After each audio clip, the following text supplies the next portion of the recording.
And so a federal appeals court is weighing in on President Trump's use of an emergency powers law to impose the sweeping tariffs that have made headlines the last several months on U.S. trading partners. CBS News legal contributor Jessica Levinson live from Los Angeles with me right now. Which way am I turning? Jessica, you're over here? Okay, there you are. So Jessica, the U.S. Court of Appeals hearing is really considering whether the president has authority to take this action. So walk us through the arguments on either side.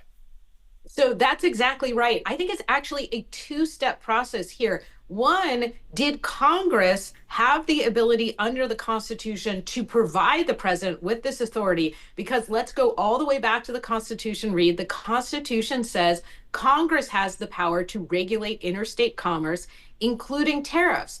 But Congress has ceded some of that authority in various statutes to presidents. The next question is really, did they do so in this particular statute, the IEEPA? Did they give a president the power to impose tariffs under that piece of federal legislation? And there's arguments about whether or not, by the terms of that legislation, President Trump can impose these particular tariffs, whether or not we really are in the type of emergency situation that allows the president to impose tariffs, and whether or not this statute even envisions tariffs as a potential remedy for an emergency situation.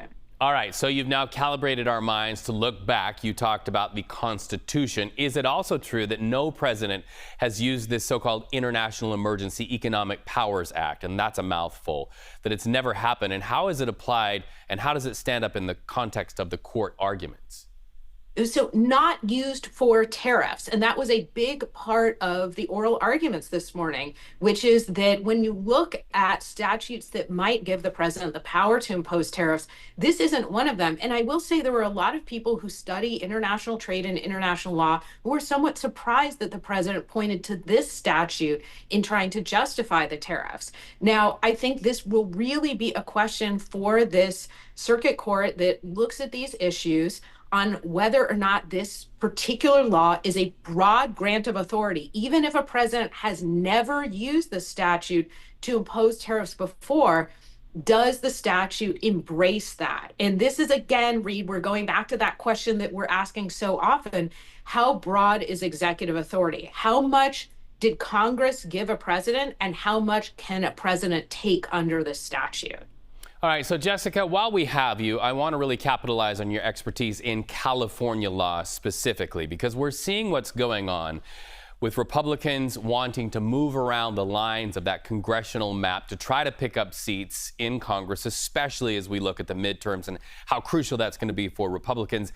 Governor Gavin Newsom of the state of California is getting a lot of headlines, sort of one-upping, saying, okay, we can do that in the state of California. Is it my understanding it's not quite so easy to do that? Not quite so easy, Reed, because as you know, back in 2008 and then again in 2010, we passed these ballot measures and we said we're taking the power to draw district lines out of the hands of lawmakers and we're putting it in this 14-member independent redistricting commission. Now, my reading is that if you want Governor Newsom to really be able to play hardball and say we're going to politically gerrymander districts in order to try and pick up Democratic seats, then you have a real roadblock with that independent redistricting commission. You'd have to essentially suspend it. And I think that's part of what Governor Newsom is looking at ways to either permanently or temporarily try and undo that measure that's part of the California Constitution. Yeah, but who would suspend it? Who actually has the authority to pull that lever and suspend that commission either forever or temporarily to get this done?